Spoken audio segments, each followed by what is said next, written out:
ցավոք սրտի ժողովուրդը ճիշտ հարցադրումներ կատարելու ի վիճակի չի։ Ինչի համար։ Նախ եւ առաջ նրա համար, որ բազմաթիվ ԶԼՄ-ները ուղեղի լվացում են կատարում մեր ազգաբնակչության հետ։ Այսինքն, ինչու է ուղեղի լվացումը։ Մենք գիտենք, որ Նիկոլ Փաշինյանը խամաճիկի մեկն է, այսինքն մի թյուրիմացություն, որին բերել են իշխանության, եւ ինքը չգիտի այդ իշխանության հետ ոնց վարվի, ինչ անի, ուղղակի պերմանենտ ընթացքի մեջ ինչ ասում են, ինքը կատարում է։ Ու ինքը այդպիսի մի պաֆոսային դեմքով է կատարում, որ կարծես ինքը ինչ-որ մի հեղաշրջում է անում մարդկանց գիտակցության մեջ։ Բայց այնինչ ինքը շարքային, ասենք, ազդեցության գործակալ է, ինքը լիարժեք գործակալ էլ չի, որ ասես, դες ինչ կա գործակալը,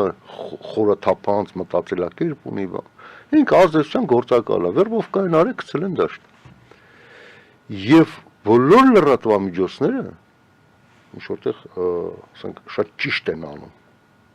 բայց մի քիչ թերի են անում, ես կասեմ ինչու՞մ է։ Քարկոծում են Նիկոլ Փաշինյանին։ Միայն թե սա չլինի։ Հիմա տեսեք, մարդկանց ենթագիտակցության մեջ նստածել են, որ միայն թե սրանցից ազատվենք։ Բայց սենց մի հատ խնդիր կա, լավ, ազատվեցինք Նիկոլ Փաշինյանից։ Հետո ինչա լինելու։ Հետո մնալու է նույն Նիկոլ Փաշինյանին իշխանության բերած նույն ռեժիմը։ Տակ մնալու դա։ Որովհետև մենք տեսնում ենք, որ Հայաստանը ռուսական գործակալական ցանցի ներկայացուցիչներով վխտում է ուղղակի։ Եվ այս հաղթանակի 80-ամյակի կապակցությամբ նախորդին ուղղակի գործի էին դրել բոլորին մեծ եւ պուճուր գործակալներին բոլորին եւ բոլորի խոսքը մեկն էր։ Միայն թե ոչ Նիկոլ Փաշինյանը, ռուսը մեր ընկերն է, Ռուսաստանը մեր ընկերն է, այսինքն հարված դեպի մեկ դարպաս, այսինքն խաղը գնում է մեկ դարպասի վրա։ Ես համամիտ եմ, որ Նիկոլը թույլտիմացություն է, բայց կիսատ պռատ ներկայացնելը եւ շարունակությունը չներկայացնելը, թե լավ սրանից ձերբազատվավ եւ մենք ինչ պետք է անենք, որ նույն համակարգը չմնա, կամ ավելի քոքվածը չգա, կամ ավելի հիմարը չգա, ոչ թե չգա, այլ չբերեն։ Գալը դա երբ որ ժողովուրդն է բերում։ Իսկ դրածոն դա մնում է դրածո, այսինքն օտար ուժերը նշանակում են դրածո։ Ոնց որ Լևոնն էր, Ռոբերտն էր, Սերժն էր եւ Նիկոլը։ Այսինքն հաջորդ դրածոն կարող է կործանարար լինի մեր համար։ Չնայած սա էլ է կործանարար։ Այսինքն մենք այսօր, գիտեք, մի բանի մասին ենք խոսում, որ սա հուսվել է տարիների ընթացքում, հա, Հայաստանի կործանումը բերել վերջակետին։ Հիմա երբ որ եկել է այս սպասում, հիմա ինչ անենք։ Նայեք, ժամանակին ասում ենք ինչա պետք անել, բացառել պրոռուսական ցանկացած, ասենք, գործողություն եւ այն ուժերին ձայն տալ, որ չլսեցին, ընկան իրանց 5000-ների հետևից, լավ։ Հետո վատ եղավ, հիմա հարց են տալի, ինչ անենք։ Հարցը տալիս եք մեզ, բայց անելու գործողությունը տալիս եք մեկ ուրիշին։ Լավ։ Այդ դեպքում էլ ենք ասում ինչ անել։ Լավ, գոնե էսա դարել, հիմա սենց կամած, երբ որ հիմա բերե հասցրել են կախարանի, ասենք պետք է արդեն կախեն, այդ մեզ, ինձ են կախելու, ասում են հիմա ինչ անենք, ինչ անենք, մի քիչ թույլատրի, որ լավ կախվես։ Չնայած այսօր էլ անելիքներ ունենք, 3 տարի մեռանք ասելով, քաղաք պաշտպանության ինստիտուտները զարգացնենք, այո, ճիշտ է, դա զարգացնելու համար անհրաժեշտ է պետության միջամտությունը, որ ավելի լայնամասշտաբ, ավելի պինդ կարող, բայց չի անում։ Այս մարդուն նշանակել են նրա համար, որ ոչ մի բան չանի, որպեսզի հայ ժողովուրդը մորթվելուց հանգիստ մորթվի։ Սա համար են բերել։ Դրա համար մենք ինքնուրույն պետք է դրա մասին մտածենք։ Ինքնուրույն գոնե այդ իմ ասած ծավալի 10-15%-ը որ կատարենք, մեր գալիք հավանական, սենց այլ վատ բաներով չեմ ուզում ասեմ, Աստված տա չլինի, այդ ինչ որ ասում,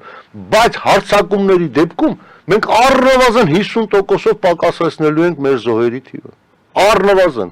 Դրա համար ի՞նչ է պետք անել։ Հեյ, մեծահարուստներ, այդ ձեր բարերից ու ռեստորաններից դուրս եկեք, արա։ Դուրս եկեք, արա ֆոնդեր ստեղծեք, մարդիկ գտեք, տեսեք ինչ եք անում, այս հայ ազգը փրկենք։ Ասում եմ, ծրագիրը այսպես հատատ գրած է, ինչ է պետք անել։ Ինչ է պետք անել մեր սահմանամերձ գյուղերում, ինչ է պետք անել մեծ քաղաքներում, ինչ է պետք անել կազմակերպչական հարցերում։ Ինչ է պետք անել, որ բացառես օտարին ծառայող մարդկանց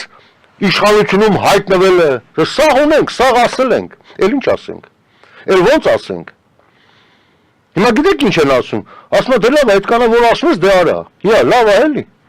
Դու ընտեղ սաղ ծախենք դառնանք բան, հա, որ կոպեկ, որ մի հատ ակցիա անենք։ Բա դուք ձեր միլիոնները որտե ծախսեք։ Բայց կան թալանել եք այս ժողովրդին։ Կամ լավ, այս ժողովրդի դժբախտության վրա օտար երկրներում հանգիստ ձեր միլիոնները վաստակել եք։ Նորից եմ ասում, այդ միլիոնները ձեզի պետք չի գալու։ Հավատացեք, որ երկրում էլ որ լինեք, այն աստիճանի են նվաստացնելու հայ ժողովրդին, որ ցանկացած չմոմ մտնելու է ձեր տուն, ասի փողերը դուն էլ տալու ես։ Որովհետև այս աստիճանի նվաստացնելու են հայ ժողովրդին։ Եվ այդ նվաստացումը մենք երեք տեսանք Շքերթին, բանի, Մոսկվայի,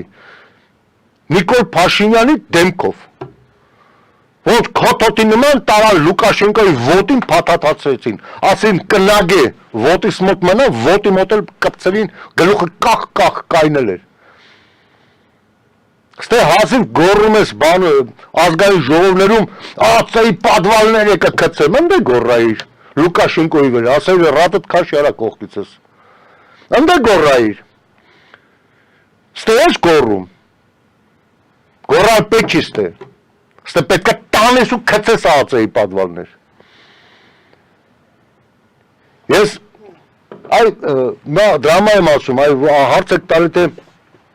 ինչ է մտածում ժողովուրդը։ Ինչ կարա մտածի ժողովուրդը, եթե ԶԼՄ-ներով բոլորը նայում ես Նիկոլը տականքը, Նիկոլին պետք է հեռացնել, առաջի խնդիրը մենակ դա, առաջի խնդիրը մենակ դա։ Այո, առաջի խնդիրը երկու բաղադրիչ ունի։ Առաջի խնդիրը սա որ հեռացնիկով է գալու։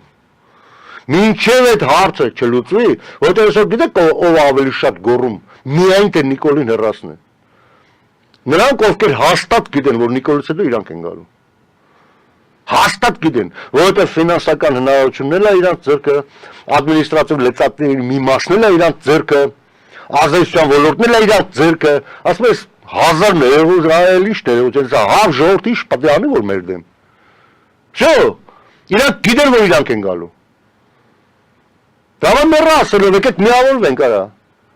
Մեկը նորաստեղծ կուսակցությունն է հելում է մյուս ուժին, ասում է ժողովուրդ չգնա կնդե։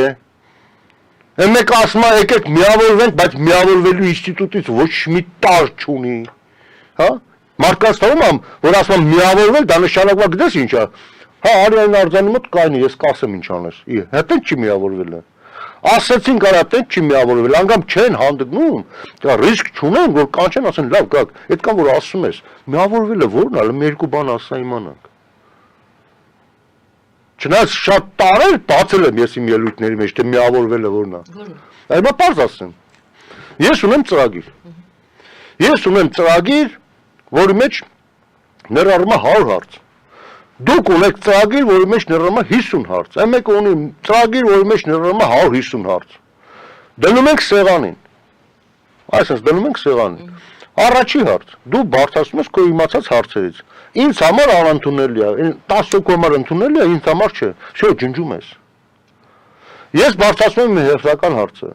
Բոլորի համար ընդունելի է, ինչ որ մեկի համար անընդունելի։ Ես էլ եմ ջնջում։ Բոլոր, եթե մի հոգու համար անընդունելի է, ջնջում ենք։ Տակը մնաց 5 հարց, որ ընդունելի է բոլորի համար։ Վերջ այդ 5 հարցի շուրջ մենք միավորվում ենք։ Ու ոչ մեկ այդ միավորումից այդ 5 հարցից դուրս իրավունք չունի որևէ քայլանի, որևէ կոչանի։ Ես կարող եմ բազմաթիվ օրինակներ բերեմ։ Ալը դրած միավորում եթում ենք կայնում ենք, մեկ էլ իրենց խելքից ինչ-որ բան են որոշում անում են։ Այ ախպեր ջան, ես դրա համար չեմ եկել այստեղ։ Ստացված պառակտում։ Հասկանում եք, կան ձևեր կան, ախր տեսեք մանրամասն բացատրեցի մեկ ասենք միավորվելու ինչ որ մի հիմնադրույթ տար, որ այսպես է։ Եվ դրա մեջ ներառում է նաև տարբեր այլ հարցեր, որոնք կարելի է առաջնորդվել եւ միավորվել։ Դե վերջ, այսինքն, եթե մի մարդ ասենք գլխանց ասում է, «Էս ինչ ուժին չմիանաք», ես այսօր պատրաստ եմ, դուք հավատում եք, որ անդամ նախկին կագեբեիստական համակարգին ծառայող մարդկանց ևս համախմբել։ Որովհետեւ մարդ հանցել է ճանապարհ, տեսել է, որ սխալվել է, հայ գենը մեջ աշխատել է, բայց մահակը գլխին արա դե ուրել էտա ինձ ասել են նախկին ես,